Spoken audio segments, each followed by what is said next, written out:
जय श्री गुरुदेव, जय श्री कृष्णा।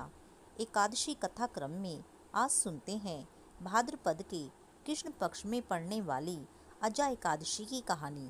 बात उस समय की है जब कुंती पुत्र अर्जुन भगवान श्री कृष्ण से कहते हैं, हे जनार्दन, अब आप कृपा करके मुझे भाद्रपद मास के कृष्ण पक्ष की एकादशी के विषय में भी बतलाइए। इस एकादशी का क्या नाम है तथा इसका व्रत करने की क्या विधि है, इसका व्रत करने से क्या फल मिलता है। तब भगवान श्री कृष्ण बोले, हे पार्थ, भाद्रपद मास के कृष्ण पक्ष की एकादशी को ही अजा एकादशी कहते हैं। इसके व्रत करने से समस्त पाप नष्ट हो जाते हैं। जो मनुष्य इस दिन भक्ति पूर्वक भगवान की पूजा करते हैं तथा व्रत करते हैं, उनके सभी पाप नष्ट हो जाते हैं। इस लोक और परलोक में सहायता करने वाली इस एकादशी व्रत के समान विश्व में दूसरा कोई व्रत नहीं है। अब ध्यान पूर्वक तुम इस एकादशी की कथा सुनो। प्राचीन काल में अयोध्या नगरी में एक चक्रवर्ती राजा राज्य करता था। उसका नाम हरिश्चंद्र था। वह अत्यंत वीर, प्रतापी तथा सत्यवादी था। देव योग से उसने अपना राज्य स्वप्न में एक ऋषि को दान कर दिया और परिस्थितिवश उसे अपनी पत्नी और पुत्र को भी बेच देना पड़ा। स्वयं वह एक चांडाल का सेवक बन गया।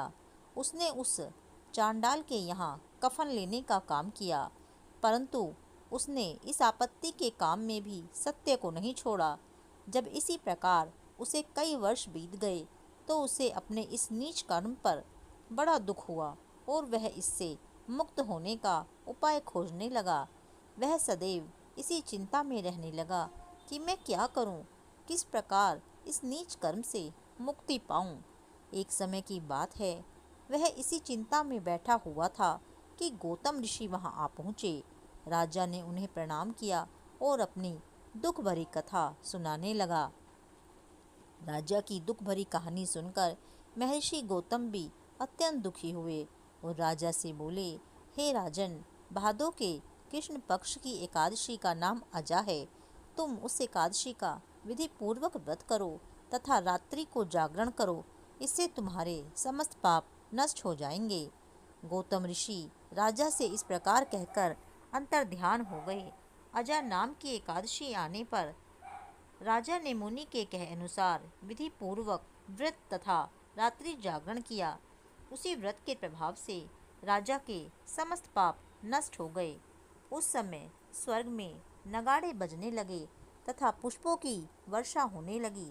उसने अपने सामने ब्रह्मा, विष्णु, महादेव जी तथा इंद्र आदि देवताओं को खड़ा हुआ पाया। उसने अपने मृतक पुत्र को जीवित तथा स्त्री को वस्त्र तथा आभूषणों से युक्त देखा। व्रत के प्रभाव से राजा को पुनः उसका राज्य मिला।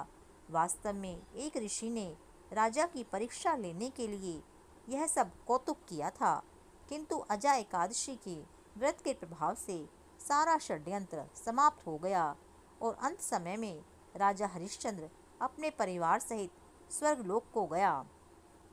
हे राजन, यह सब अजा एकादशी के व्रत का प्रभाव था। जो मनुष्य इस व्रत को विधि विधान पूर्वक करते हैं तथा रात्रि जागरण करते हैं, उनके समस्त पाप नष्ट हो जाते हैं और अंत में वे स्वर्ग को जाते हैं। श्री भगवान कहते हैं कि इस एकादशी की कथा के श्रवण मात्र से ही अश्वमेध यज्ञ का फल मिलता है।